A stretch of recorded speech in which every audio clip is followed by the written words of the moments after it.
This is Digital Pathology Today. Now, here's your host, Dr. Joseph Anderson. Welcome to Digital Pathology Today. I'm Joe Anderson. Whole slide imaging has been with us since around the year 2000, and to paraphrase Ernest Hemingway, adoption has been gradual and then all at once, particularly in light of the recent COVID-19 global health emergency. The CAP issued guidelines surrounding validation of whole slide imaging for diagnostic purposes in 2013. The big news now in 2021 is we are going to have an update to these guidelines, and it is not only going to be the College of American Pathologists, but also the ASCP and also the API, Association for Pathology Informatics. Joining us today to discuss the content and release of these new guidelines is Dr. Andrew Evans, chair of the Digital Pathology Committee at the College of American Pathologists, and Nicole Thomas, director of the CAP Center for Evidence-Based Guidelines.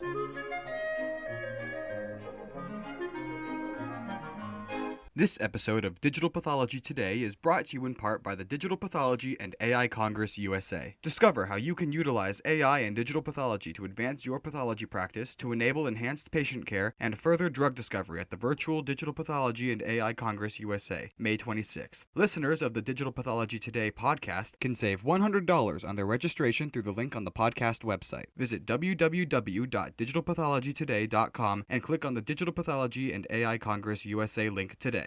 We're here with Dr. Andrew Evans, chair of the Digital Pathology Committee at College of American Pathologists, and Nicole Thomas, director for the CAP Center for Evidence-Based Guidelines.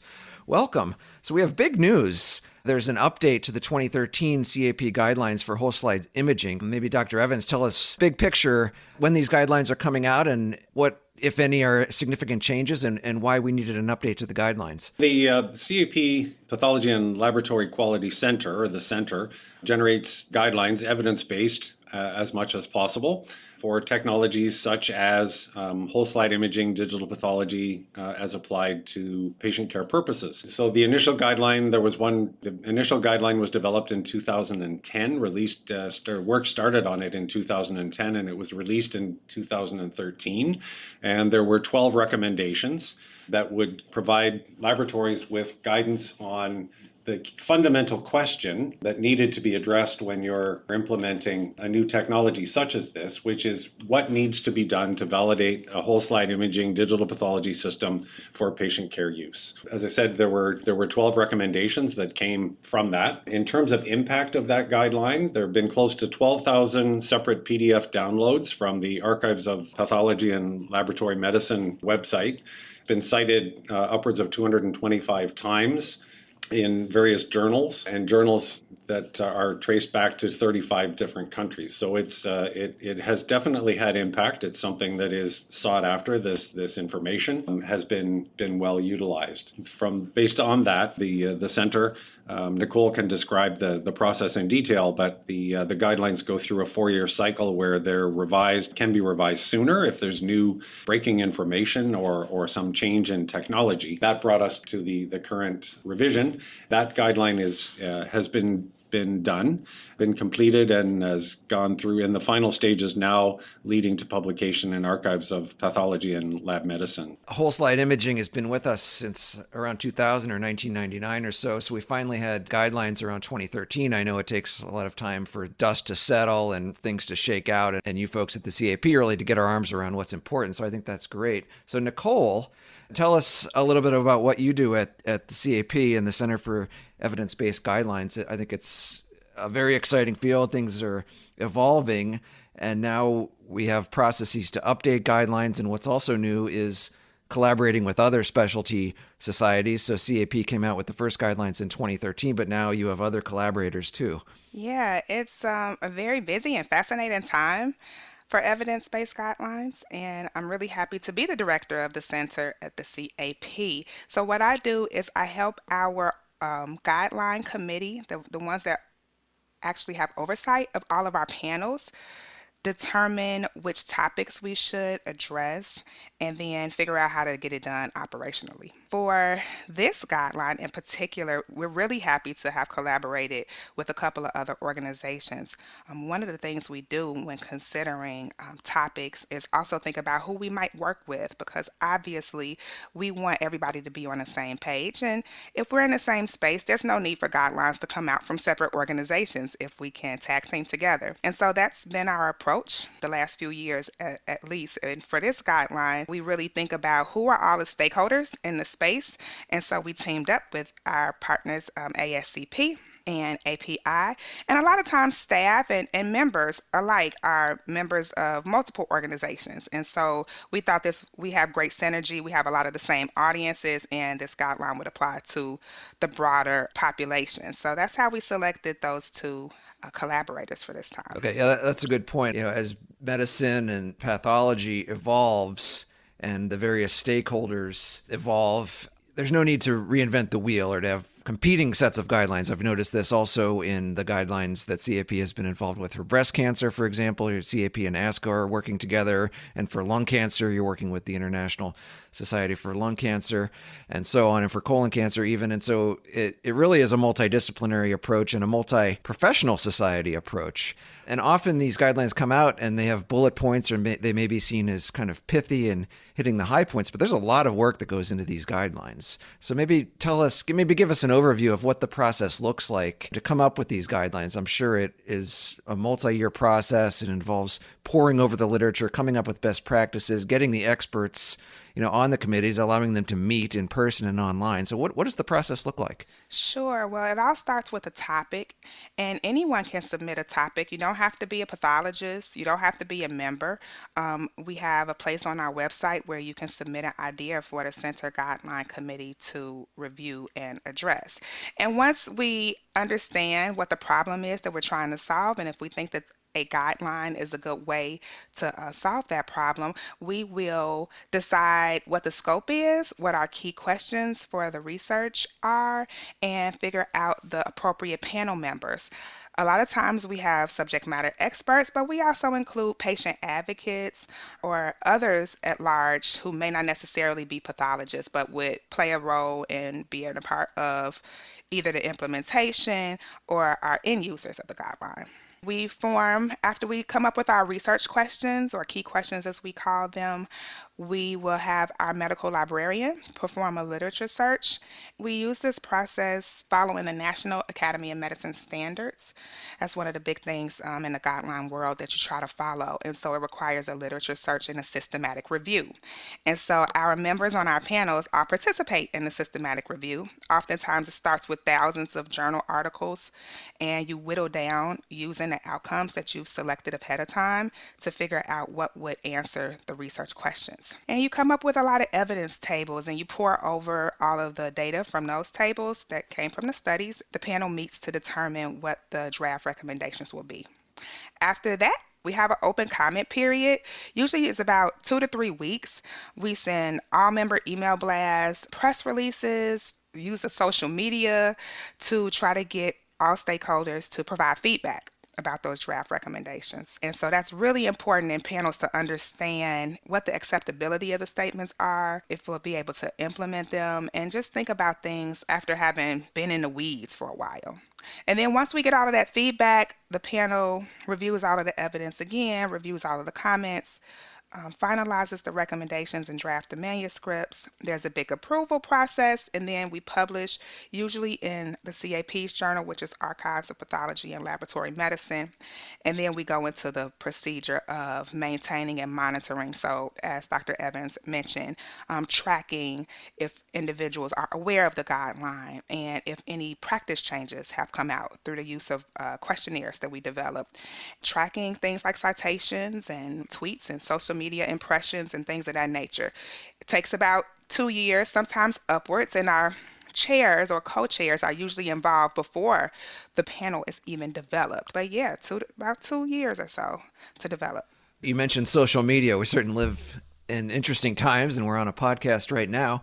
Maybe just one more question before we get back to Dr. Evans. So roughly what would you say is the spirit of the guidelines? I've heard it said that it's guidelines, it's not guide laws, right? It's not regulations. It's more of best practices, and really a way to elevate the quality of what we do and to better serve doctors and patients. But how does it play into regulatory matters, maybe for lack of a better word, and maybe the laboratory improvement program and the inspection process for CAP? Are laboratories bound to use these guidelines? Are there penalties if they don't? Or are we just trying to be a resource at the CAP for our members? Yeah, that's an excellent question. We get that question a lot. So, evidence-based guidelines are just that. They're guidelines that are used for making clinical practice decisions. Obviously, the process is using experts and people on panels, reviewing data, and coming up with what they think the recommendations should be.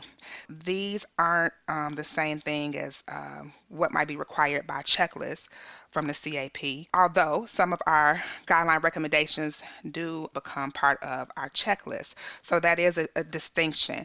Now, we believe that these evidence-based guidelines should be followed, but there's always individuality that you have to look at. There are always situations where you should use your expert opinion in how to handle particular things. So that is a distinction, but it is based on evidence that is reproducible and as part of a systematic review. It's really giving people a chance to look at the same evidence to try to come up with, and we will hope that if somebody did the exact same things we did, looking at the exact same papers we did, that they make a very similar, if not the same, recommendation. We want people to use them. It is not mandatory that you do unless it becomes a checklist question and you are using a CAP checklist. Okay, so this kind of represents, as you said, evidence-based guidelines and really an assemblage of all the top experts and really distilling down all of those learnings and knowledge into some quantifiable guidelines. Dr. Evans, so before we get into really the heart of the meat of these guidelines, maybe give us a rough overview of what you do on the Digital Pathology Committee at CAP. I've been the chair of the Digital and Computational Pathology Committee at the CAP for the last 4 years, and prior to that was a member of the same committee since its inception in 2010. That committee basically serves as a resource, a guiding resource for the CAP, and particularly the Council on Scientific Affairs and related committees within the CSA. It functions as a resource for implementing this technology for a whole variety of purposes, whether it's research, teaching, education, or clinical use.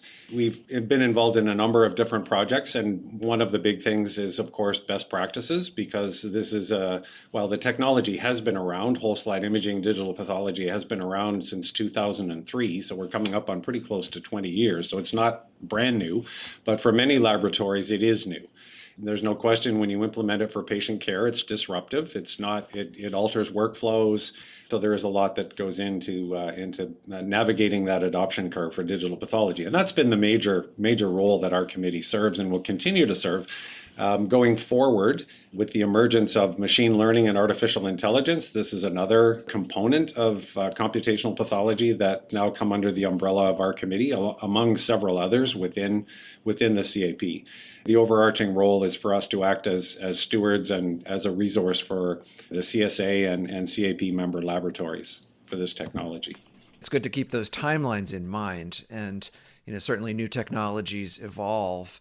Clearly, I think what is on the horizon now, or maybe actually with us now in actual practice, AI systems that can assist us, in helping us do our jobs better. So whole slide imaging really became a reality around 1999 or 2000. Your committee came into existence around 2010, and then the first guidelines came out in 2013. And I heard both you and Nicole kind of say something similar. Really, at the heart of what you're doing, or any scientific endeavor, you basically have a very simple question that hopefully you can provide a very simple answer to. And the question seemed to be, roughly, when the first guidelines came out, is how do we validate a whole slide imaging system for diagnostic purposes in clinical practice? So those were the guidelines in 2013, and there were, I believe, 12 bullet points or 12 consensus guideline statements. Take us through the high points of that, if you could. It seemed to me like it was about 60 cases validated, comparing glass slide approach with a light microscope, and then comparing those to the results you would get doing this digitally? That's essentially the element of it, is the main element is just establishing diagnostic concordance between two modalities. Simply put, the fundamental question is, would the same pathologist make the same diagnosis off of the same slide, regardless of how he or she reviews that slide, as either a glass slide with a light microscope or as a whole slide image? Okay. Where it kind of gets interesting to me is, I think you have to make it general because there's almost an infinite number of use cases and there's many different components to it. And it basically, I think the guidelines say that you need at least 60 cases for an application. Intentionally or by necessity, it's a little vague. Like, what is an application is a question in my mind. And it says in the guidelines, frozen sections would be one application. Cytology would be an application. Hematology would be one application. But how much can we refine the definition of an application, or is it by necessity going to always be vague? Yeah, I think we can use the categories, all of which you mentioned, although I should point out that hematology and cytology were out of scope for this particular guideline. So the use cases or applications that we focused on were the sort of the bread and butter applications for surgical pathology, which is frozen sections, consultation, quality assurance activities, and primary diagnosis. So have you gotten input to say, well, maybe an application should be, looking for 2 or 3 glands of prostate cancer, or looking for micrometastases under the capsule of a lymph node? Have people taken that approach to define what an application is? People certainly have gotten that granular, but I think it's better to take more the 40,000-foot view that we described before. So to describe these umbrella applications, and then within each of those, there are, of course, certain things that you're going to be doing that would require a more granular assessment. So, for example, if you're going to implement a whole slide imaging system for frozen section coverage, remote frozen section coverage, then as part of that validation process, you're going to want to make sure that you study cases that are relevant to the application and specifically to the institution from which the frozen sections would be arising. So you'd want to, for example, if you are going to implement a system for covering neuropathology frozen sections, you're going to want to make sure that your validation set encompasses slides, neuropathology slides, frozen section slides from that institution. You're not going to want to take dermatopathology slides from another institution because it's not the same. Technically speaking, it's not the same application or use case. So that's where the specificity comes in. And then with regard to granularity of assessment, that just comes out as part of the validation process. So for example, if you had lymph nodes that are submitted for intraoperative assessment and you're looking at them by frozen section, most pathologists are going to know right off the top that what you'd be looking for would be evidence of malignancy, micrometastases, etc. So all of those diagnostic activity is just going to be inherent and intuitive in the validation process. I think it is important to note a potential criticism of the guideline, if you will, has been that it's too prescriptive. Why are you providing exact numbers, et cetera? And I think generally it's fair to say that all of us pathologists are very detail-oriented. We like numbers, we like cutoffs, we like performance benchmarks, we live and breathe it every day. And that includes with lab inspections as part of the lab accreditation program with the CAP. If you're implementing a disruptive technology, such as a new and disruptive technology for your lab, such as digital pathology, then logical questions are going to arise. And these are the questions that have come up time and again over my years of involvement with the CAP Dig and Computational Pathology Committee is, how many cases, what types of cases, what's the washout period between whole slide imaging and digital review, and what's a pass-fail mark? People want numbers, they want cutoffs, and there are other guidelines out there. For example, the best practices recommendations from the Royal College of Pathologists in the United Kingdom doesn't set out specific numbers, but I think we can get into this a little bit later.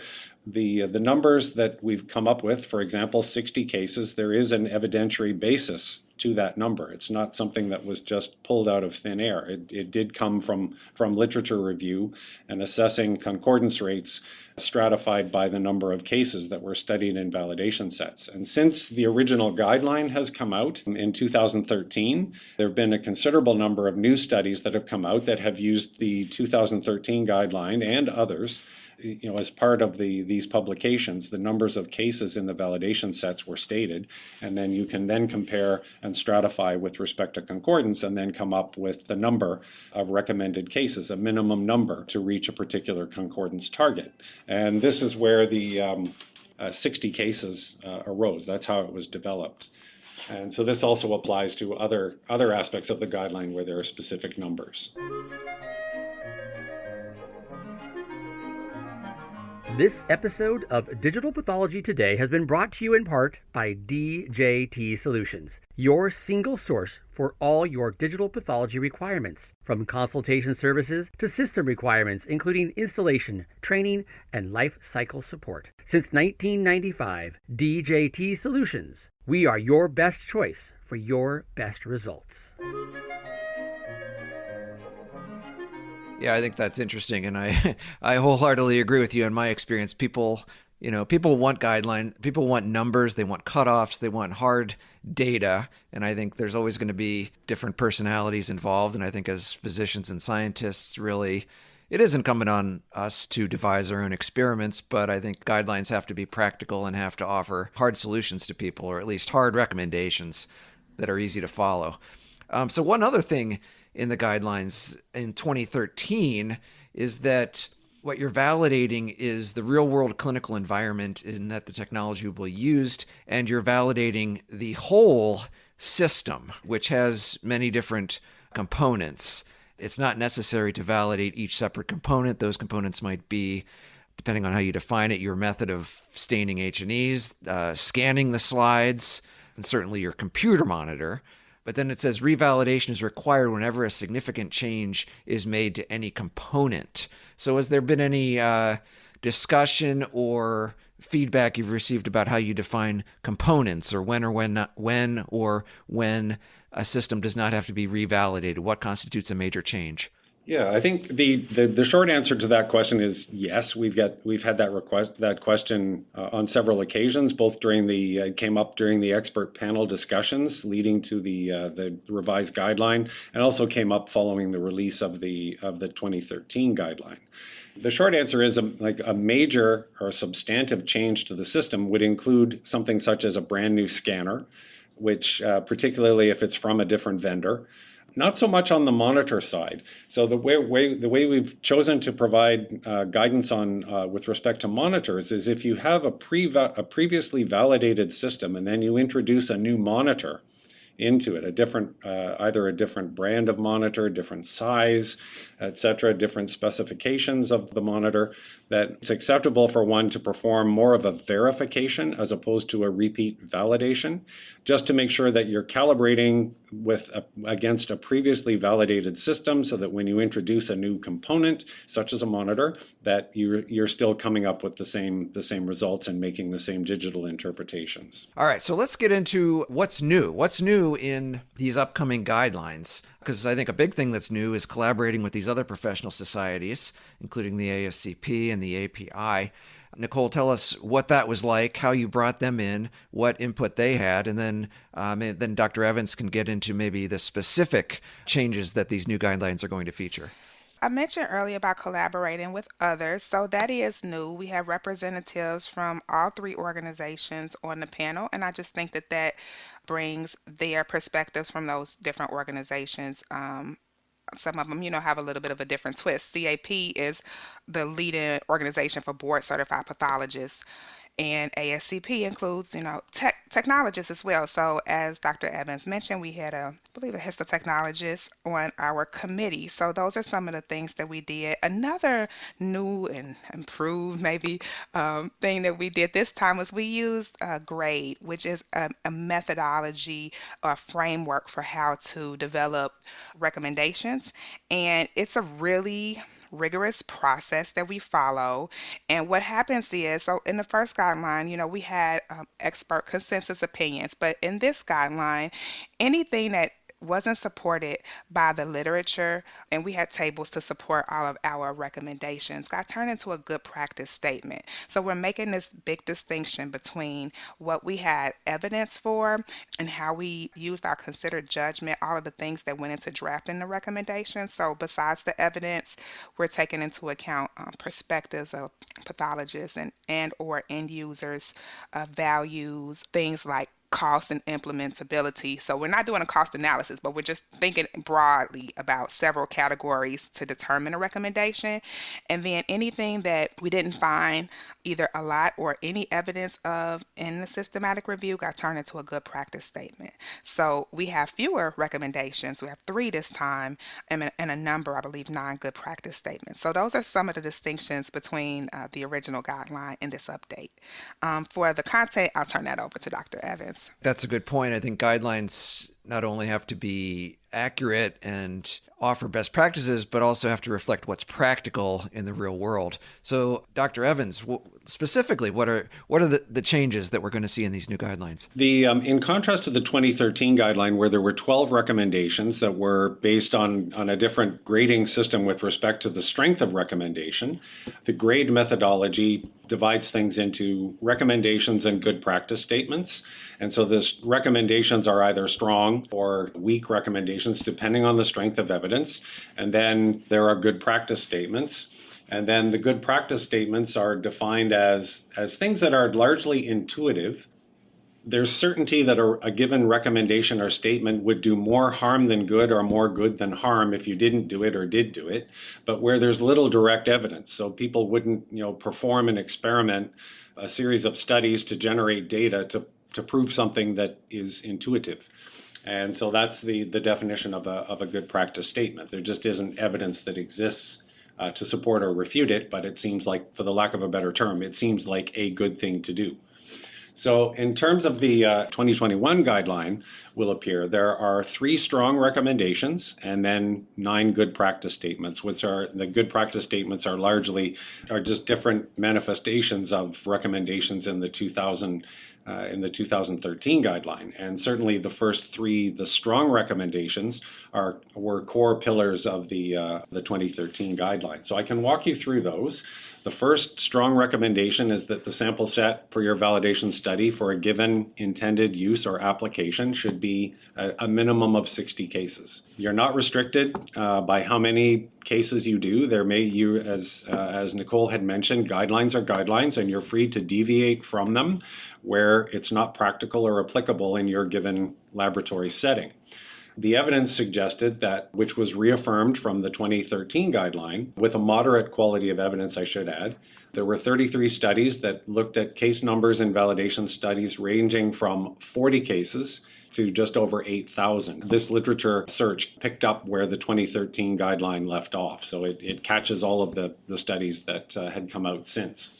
The long story short on it was, when you stratified the number of cases with the concordance with respect to the number of cases, when you had fewer than 60 cases, then the concordance between whole slide imaging and glass slides fell off appreciably.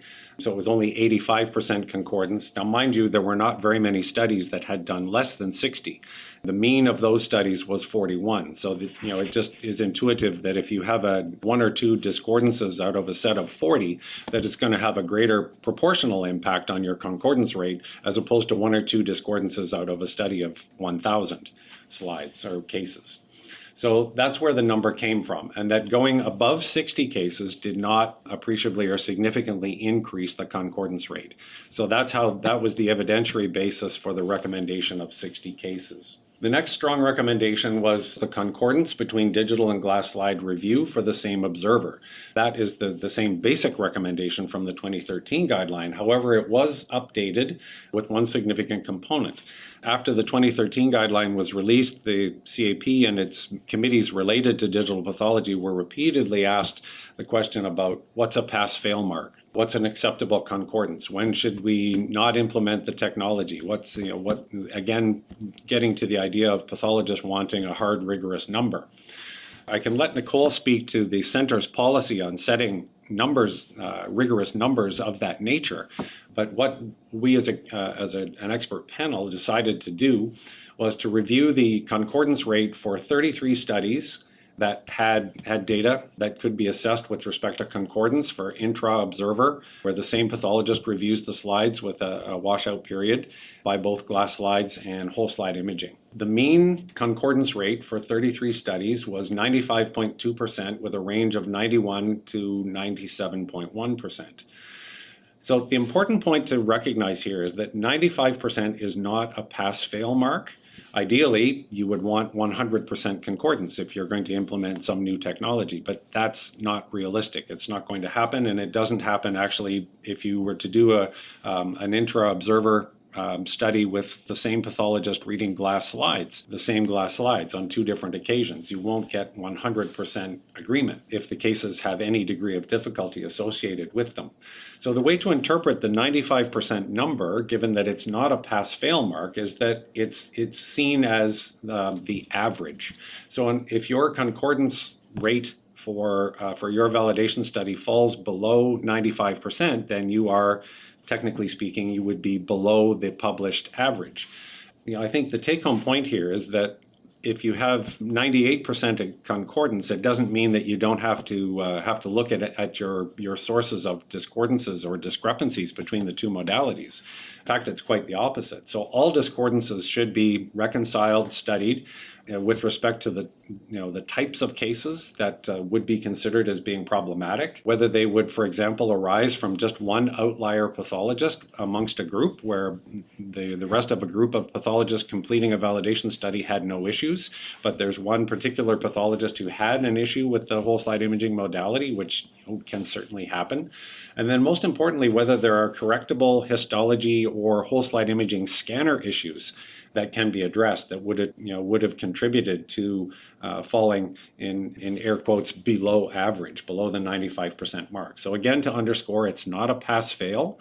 It's just it provides you with a benchmark as to what most laboratories that have published these studies, what they have achieved. Then finally, the last strong recommendation is with respect to the washout period.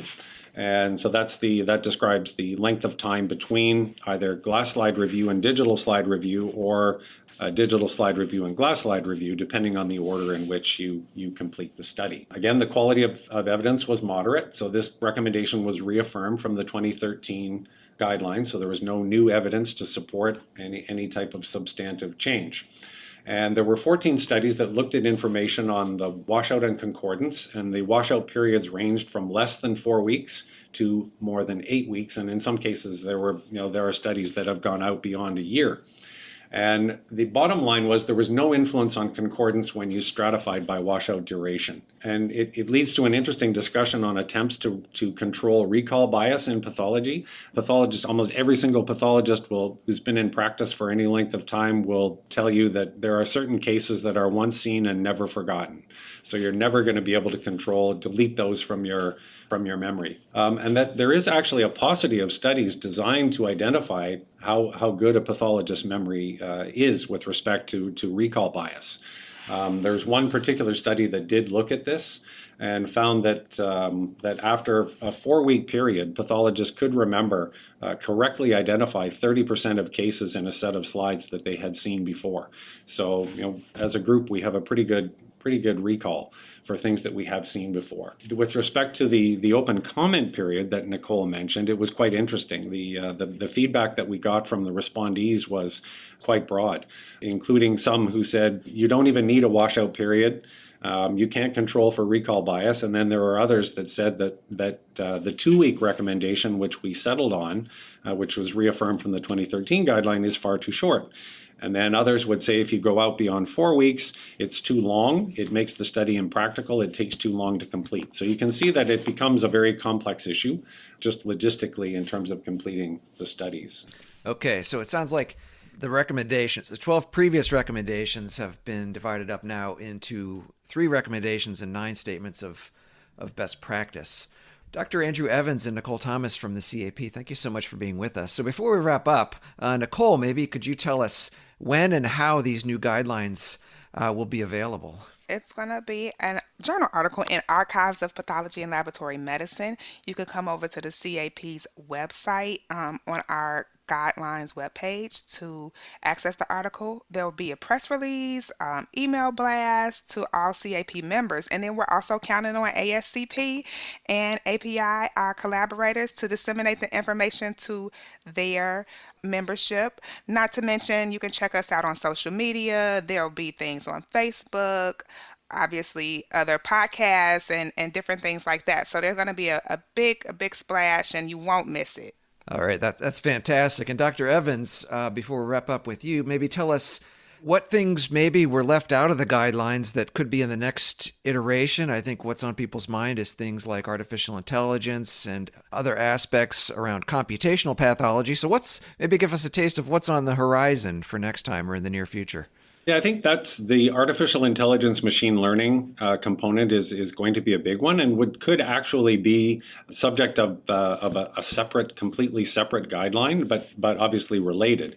I mean, the technology is still attempting to find its way, largely through niche applications. Specific problem areas in surgical pathology where this technology can be used for decision support. And I think that's going to be the starting point. I think it's worth pointing out that the CAP has established a new committee on artificial intelligence. It has not yet had its first meeting, but it's coming up soon, and that's also under the umbrella of the Council on Scientific Affairs. So a number of different committees are actually working on these issues, and closely tied to that, of course, will be liaising with regulatory bodies such as the FDA for appropriate and rigorous regulatory approval for these devices, these technologies, so that when they are used by labs, that they're done in a safe manner. Other ones too, I think, just in terms of applications in pathology, I think there's evidence now starting to accrue for whole slide imaging and other non-whole slide imaging digital pathology modalities with respect to cytopathology, using these tools for remote reporting, digital assessment, etc. And I think that may be another one where we'll see some call for guidance. And closely related to that will be hematopathology. Now that there are devices that are capable of performing very high resolution, 100 times magnification oil immersion scanning of hematopathology slides, blood films and bone marrow aspirates, to provide the degree of resolution that pathologists would need in order to render complete and accurate diagnoses. So I think those would be the major areas that I see in terms of new applications of digital pathology that would require guidance. In terms of some of the three strong recommendations and then the good practice statements that we reviewed earlier for the current guideline update, I think there will also, as new literature accrues, some of the good practice statements, there may be evidence that comes to the fore to flip those from good practice statements into recommendations potentially. So I think it's going to be a very dynamic time going forward, and there will definitely be changes coming and new components to guidelines. Absolutely, a very dynamic time indeed, and a lot to look forward to. Well, our guests have been Dr. Andrew Evans and Nicole Thomas from the College of American Pathologists discussing the 2021 update for whole slide imaging guidelines. We'll see you next time on Digital Pathology Today. This has been Digital Pathology Today. Please be sure to subscribe. Thanks for listening.